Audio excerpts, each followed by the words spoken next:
Welcome back to our series, Nobody Tells You This About Money.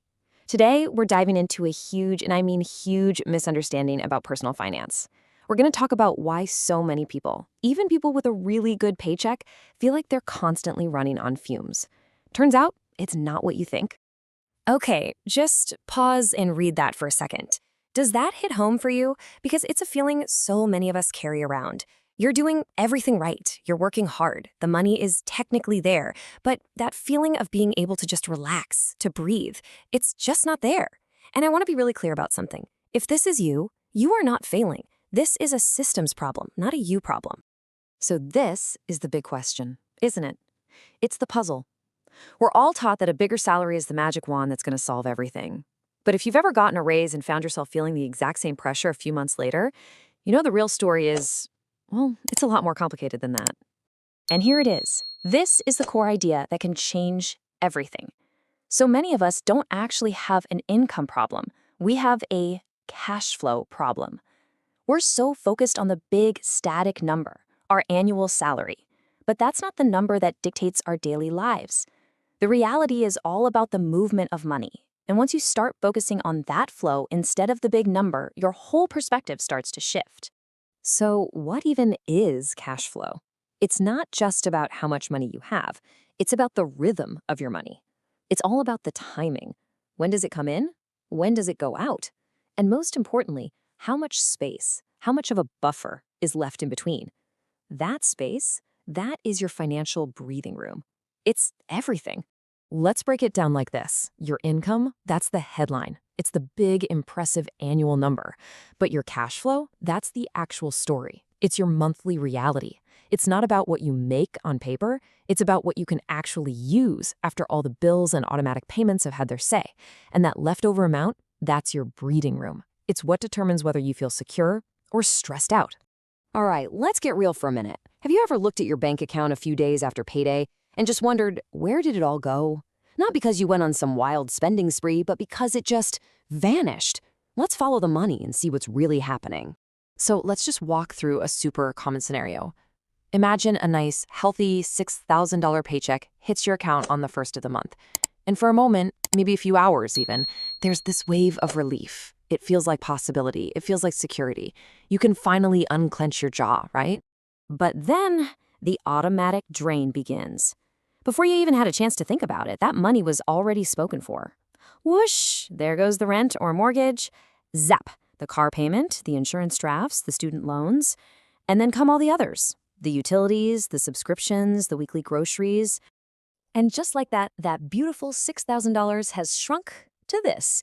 Maybe $350 of actual flexible money left to cover everything else for the rest of the month. I'm talking coffee, a dinner out, new shoes for your kid, a birthday gift, everything. See, this isn't an income story, it's a cash flow story. And this tight margin is the real source of all that pressure. So you see what's happening? The stress isn't really coming from the size of the paycheck itself. It's coming from the structure of it all. It's the lack of room to maneuver, the mismatch in timing between when money comes in and when it has to go out, and having absolutely zero margin for error. And this quote, wow, it just nails the consequence of it all.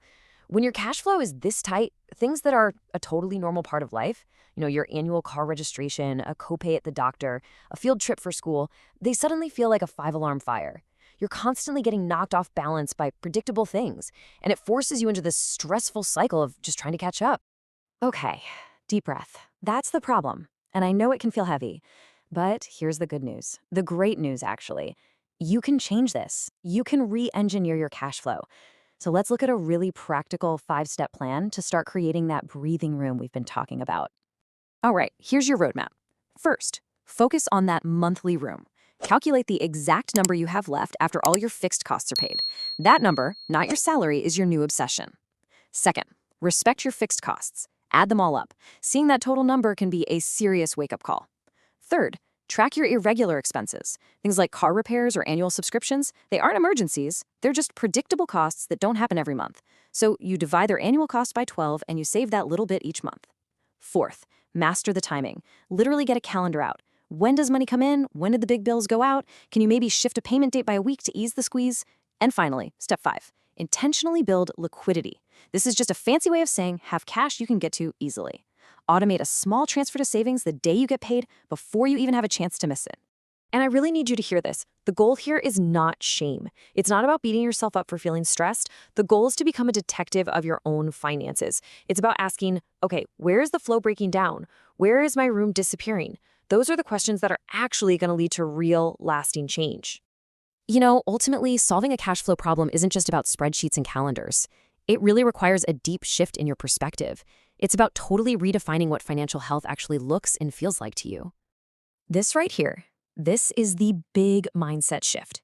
We have to stop focusing on chasing those big, impressive numbers. Instead, we become the fierce protector of our monthly reality.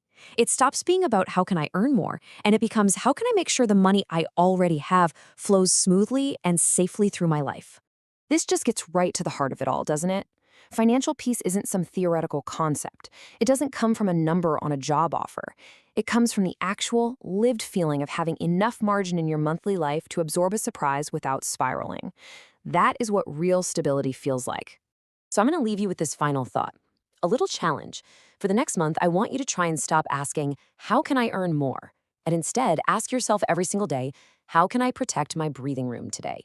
Because answering that one simple question, that is the first, most powerful step toward building a truly stable and peaceful financial life.